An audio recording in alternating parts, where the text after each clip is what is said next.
LK Advani 1984లో లోక్సభలో 2 సీట్లు ఉన్న బీజేపీని రామ జన్మభూమి ఉద్యమం ఇచ్చిన ఊపుతో 1989లో 85 సీట్లు గెలుచుకునేలా చేసిన ఘన పార్టీ.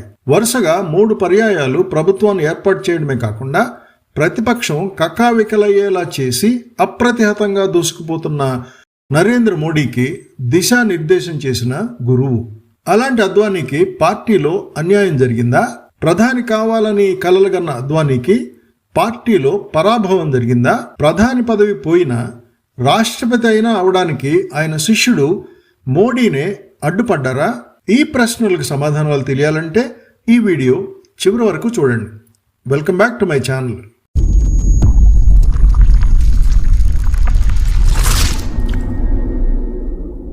ఎల్కే అద్వానీ బీజేపీ సహ వ్యవస్థాపకుడు.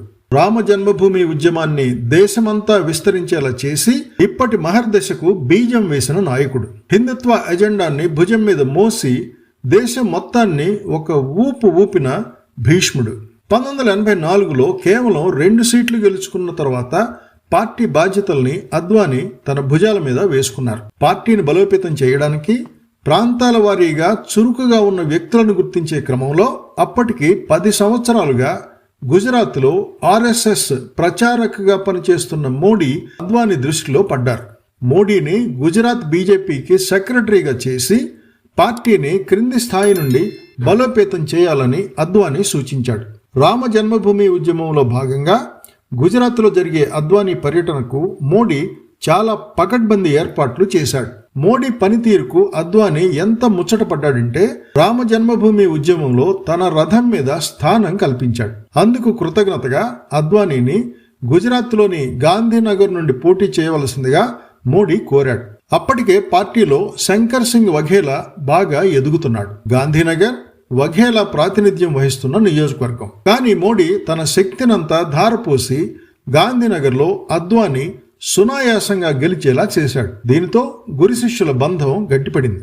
గుజరాత్ వ్యవహారాల్లో అద్వానీ పూర్తిగా మోడీ మీదే ఆధారపడడం మొదలైంది. 1991 ఆ ప్రాంతంలో కాశ్మీర్లో తీవ్రవాదం చాలా ఎక్కువగా ఉండేది. ఎంతగా అంటే భారత్ మాతాకి జై అని పెద్దగా అంటే ఏ మూల నుండి ఏ బుల్లెట్ వస్తుందో అని అంతగా. ఆ సమయంలో కాశ్మీరీ పండిట్లను మతోన్మాద తీవ్రవాదులు దారుణాతి దారుణంగా ఊచకోత కోశారు. కాశ్మీర్లో కనీసం భారత జెండా కూడా ఎగరవేయలేని పరిస్థితి. అలాంటి క్లిష్టమైన సమయంలో కాశ్మీరీ ప్రజలకు, మరి ముఖ్యంగా కాశ్మీరీ పండితులకు మద్దతుగా మరియు కాశ్మీర్ను పూర్తిగా భారత్లో విలీనం చేయడం ఉద్దేశంగా ఏక్తా యాత్రను తమిళనాడులోని కన్యాకుమారి నుండి కాశ్మీర్లోని శ్రీనగర్ వరకు జరపాలని అప్పటి ఆర్ఎస్ఎస్ కార్యకర్త మోడీ ప్రణాళిక రచించారు. ఈ యాత్రకు మురళీ మనోహర్ జోషి నాయకత్వం వహించారు. ఈ యాత్ర 14 రాష్ట్రాల గుండా జరిగింది. పంజాబ్ రాష్ట్రంలో ప్రవేశించినప్పుడు పోలీసు అధికారుల వేషాల్లో వచ్చిన ఖలిస్తాన్ తీవ్రవాదులు దాడి చేసి బస్సు డ్రైవర్ మరియు 2 కార్యకర్తలను చంపారు. యాత్రను ఆపేయాలని చాలా మంది సలహా ఇచ్చారు.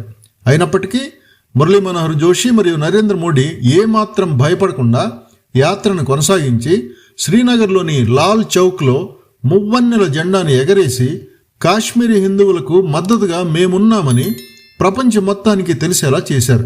ఆ రోజుల్లో కాశ్మీర్లో భారతదేశ జెండాని ఎగరేయటం అనేది చాలా గొప్ప విషయం. ఈ యాత్ర వల్ల మోడీకి దేశవ్యాప్తంగా పేరు వచ్చింది. 1995లో పార్టీలోని అంతర్గత కుమ్ములాటల వలన మోడీని గుజరాత్ నుండి బహిష్కరించారు. మోడీని గుజరాత్కు దూరంగా బీజేపీకి ఎలాంటి బలం లేని అస్సాంకు పంపాలని అధిష్టానం నిర్ణయించింది. అయితే అద్వానీ అడ్డుపడి మోడీని అస్సాంకు కాకుండా ఢిల్లీలోని పార్టీ సెంట్రల్ ఆఫీస్కు పంపించాడు. అలాగే హిమాచల్ ప్రదేశ్ బీజేపీ వ్యవహారాలు అప్పగించాడు. ఈ విషయంలో ప్రమోద్ మహాజన్ ఒత్తిడికి లోబడి అద్వానీ తనకు సముచిత స్థానం ఇవ్వలేదని మోడీ భావించాడు. ప్రమోద్ మహాజన్ మోడీని తనకు ప్రత్యర్థిగా భావించి అద్వానీపై ఒత్తిడి చేసినట్లు మోడీ అభిప్రాయపడ్డాడు.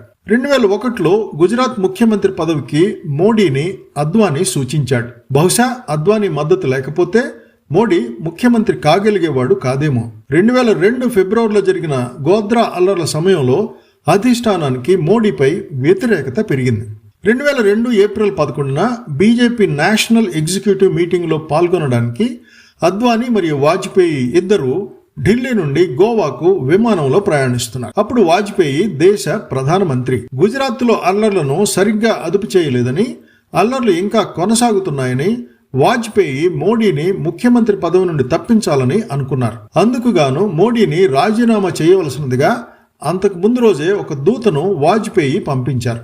ఈ ప్రయాణంలో మోడీని తొలగించవద్దని అద్వానీ ఎంత గట్టిగా పట్టుబట్టారంటే తనకు ఇష్టం లేకపోయినా వాజ్పేయి మోడీని కొనసాగించారు. ఆ క్షణం అద్వానీ పట్టుబట్టకపోతే బహుశా మోడీ ముఖ్యమంత్రిగా కొనసాగేవారు కాదు. ఆ తర్వాత ఇంతై వటుడింతై అన్నట్లు మోడీ పార్టీలో ముఖ్యమంత్రి పదవిలో బాగా పాతుకుపోయారు. ఒక రకంగా మోడీ ఎదుగుదలకు ఖచ్చితంగా అద్వానీనే కారణం. ఆ విధంగా మోడీని అద్వానీ కాపాడిన 8 నెలల తర్వాత వచ్చిన ఎన్నికల ర్యాలీలలో మోడీ వాగ్దాటికి ప్రజలు బాగా ముగ్ధులవసాగారు. మోడీ మాట్లాడిన తర్వాత అద్వానీ మాట్లాడితే ప్రజల్లో అంత స్పందన కనపడేది కాదు. మోడీ పార్టీలో బలపడసాగాడు. క్రమక్రమంగా ప్రజల్లో మోడీ పాపులారిటీ పెరగసాగింది. అదే సమయంలో అద్వానీ ప్రభావం తగ్గిపోసాగింది. 2009లో పార్లమెంటుకు జరిగిన ఎన్నికల్లో అద్వానీకి ఎదురుగాలి వీచింది. మోడీ ప్రత్యేక శ్రద్ధ పెట్టి తన మనుషులందరినీ మోహరిస్తేనే గాని అద్వానీ గాంధీనగర్ సీటు నిలుపుకోగలిగాడు. అప్పటికీ అద్వానీ కంటే మోడీనే పార్టీలో బాగా పాపులర్ అయ్యాడు.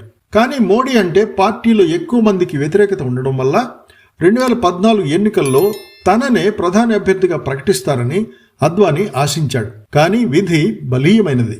అద్వానీ బదులు మోడీని ప్రధాని అభ్యర్థిగా చూపితేనే పార్టీ అధికారంలోకి రాగలదు అని పార్టీలోని పెద్దలు నమ్మారు. ఆ నిర్ణయానికి బాహాటంగానే తన అసంతృప్తిని బయటపెట్టి పార్టీలోని అన్ని పదవులకు అద్వానీ రాజీనామా చేశారు.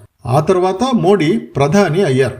తనదైన శైలిలో విజయాల మీద విజయాలు అందుకుంటూ వరుసగా 3వసారి ప్రధానిగా బాధ్యతలు చేపట్టారు. ఈ కథ ఇక్కడితో అయిపోలేదు. ఆ తర్వాత గురు శిష్యుల బంధం ఏ తీరాలకు చేరింది? అద్వానీ రాష్ట్రపతి కావాలని అనుకున్నారా? కానీ ఎందుకు కాలేకపోయారు? మోడీ ఆయనకు గురుదక్షిణగా రాష్ట్రపతిని చేసి ఉండవచ్చు కదా. మోడీ తలుచుకుంటే అదొక పెద్ద విషయమా? కానీ మోడీ అలా ఎందుకు చేయలేదు? ఆ వివరాలు 2వ భాగంలో. Keep watching.